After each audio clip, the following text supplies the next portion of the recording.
What up with it, YouTube? Real quick, no stories, obviously.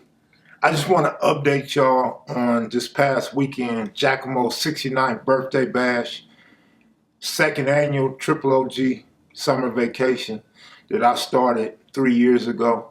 Jimmy Lavender really put this year's thing together with Jackamoe. And for those that missed it, you missed a real good time. There was Pyrus and Bloods from Compton to Park South in Arizona, man. BSVs, 135 Pyrus, Campanellas, just a whole bunch of Arizona Bloods. And my homeboy Felton F Dog was there. Of course, Jimmy Lavender, Jackamoe, they part of the original lineup. Too Pretty Kenny didn't make it. OSG SAG didn't make it. But we had a really good time.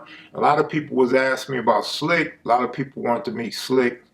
And a lot of people was asking me, is Too Pretty Kenny the real or should he knock it off?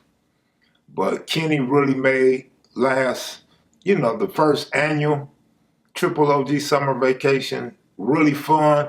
Lots of jokes, clowning people.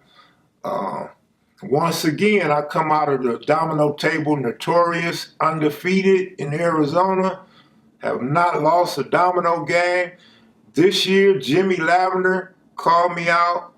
Well, actually, he talks about how great he was and try to duplicate Too Pretty Kenny's line about the 60s can't play dominoes. So I said, look, man, I don't normally do this, but I'm going to play this game in the name of the 60s. So you know you're going to get your ass whooped. Anybody ask you, you tell them come see me.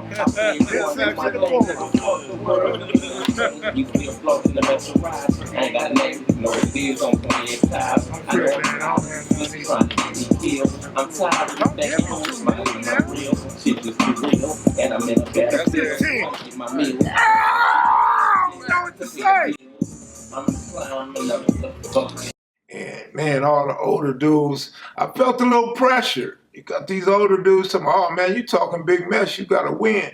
I'm like, man, look, I ain't even a domino player, but some way, somehow, I keep whooping on all these dudes that say they domino play, the best. So of course, all the older dudes start saying, I'm the best, I'm the greatest. Sat down and did my thing, of course. But shout out to you, Jimmy Lavender, for taking that challenge, man. So I wanted to tell you guys, man, I'm getting ready to put up a premiere. So hopefully you guys on this channel, or when you get wind of this, you go to Kev Mac videos and see the premiere. Now I'm gonna warn you right now, if you somebody like me that's into the sound and stuff, you're not gonna like this video, so don't waste your time. The Jackamoe got 2 coolers going on to keep us cool in the backyard. It was 102 degrees at 8 o'clock in the morning. So I could imagine what it was when we got out there and the sun was fully out. People sweating and everything. But the coolers kicked in and was real cool. But they're loud. And then Jackamoe loves music. So he brought the speaker box out. He played music all night. And it just wasn't good for film environment. You know what I'm saying? Maybe for a music video. But nah, I didn't really get no footage, and people was asking me a lot of questions, and I was having a good time. So I didn't get around to anything other than Jackamoe, Elgin, and Jimmy Lavender, just giving a few minutes of what was on their mind at the time. And so it was a great time, though. If you missed it, man, you missed a great time. The food was awesome.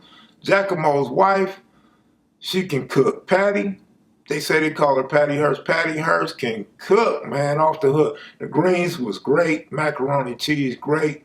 We went out and got some chicken, and chicken was good. Chicken kind of rough in Arizona, man. What kind of chickens you guys raise in Arizona? Ain't that tender chicken, man. The meat ain't that tender. But it was falling off the bone. It was just hard. I never had no chicken like that before. But man, if we do it again next year, a lot of you older dudes should come out, man. Had a great time, man. Older dudes kicking game and conversation. People straightening out things that they may have missed. I'll give you an example. We got to arguing. Elgin was talking about how 60 Hood was Brim Hood. Jimmy Lavender, he couldn't take it. Jimmy Lavender jumped in, was like, that was Bishop Hood. And so, no, that ain't right. That ain't right. I'm telling you, no, you listen to me. Let me talk. And I had to butt in and say, look, both was over there, but they disappeared when the 60s popped up. You know what I mean? So the Brims was over there first because the 60 Hood is by Van Ness Park and not far from Harvard Park. You know, or at least they section. So there was Brim scattered throughout the 60s, but then when the bishops came, everybody wasn't bishops. That's a misperception that started here on the internet through conversation, through interviews and stuff. But the bishops was a small group of dudes, in a small section of the turf, and they came after the Brims. So when we got to talking about that, Elgin says he was in prison, so he didn't know that. He said when he came home, it was 60s. Jimmy Lavender didn't know there was Brims there before the bishops came up in there. So we straightened that out. Jimmy Lavender thanked me for clearing it up. Elgin said he just learned something new. He never even knew that. He never heard of West Side Bishop. Didn't know it was bishops over there. Cuse talks about them all the time. Keystone's mentioned them a few times. Baby S. Mac asked Ricky Slew about them. And so from speaking for me, can't speak for nobody else, the first time I even heard about the bishops being over there, it was an older dude that had mentioned them to me, but went in one ear and out the other because I never heard of him. I didn't believe the information I was getting. I can't think of his name right now. He's still around though. He's still alive. One of Barefoot Pookie's partners. And I actually met him on a fluke.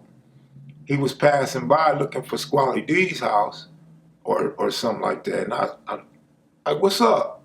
And we got to talking, and he was the big homie. Can't think of his name right now. But anyway, and so yeah, Nugget shot us that alley-oop when we interviewed Nugget. Because Nugget was like, you know what was over there? Bishops. And we was like, a little bit like, rejecting it, but at the same time, Nugget know a whole lot of history of gangs in LA. First-hand information. He know the names, the players, and the sets that they was claiming or claim today. And he knows the geographics of each set. So Nugget is a great historian.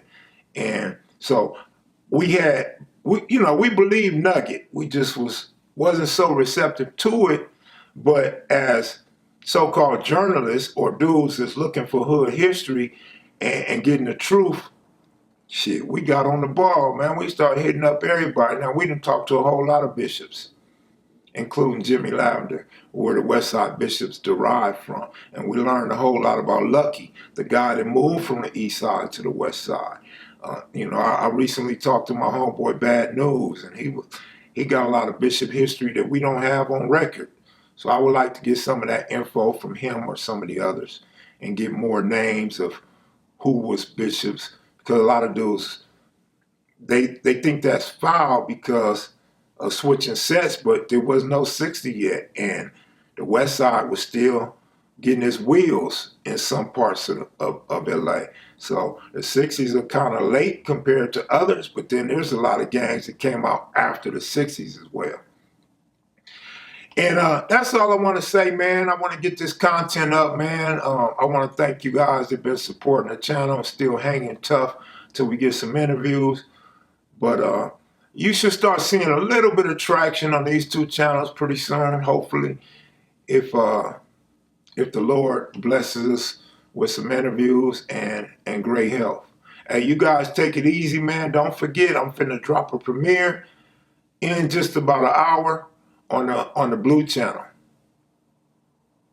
Slick, man. You let me down, Slick. But I'm out of here, y'all. Y'all take it easy, man. Jackamoe, happy 69th, man. That's like a milestone on me. You a year away from 70. I'm out of here, y'all. Y'all have a good day. Peace.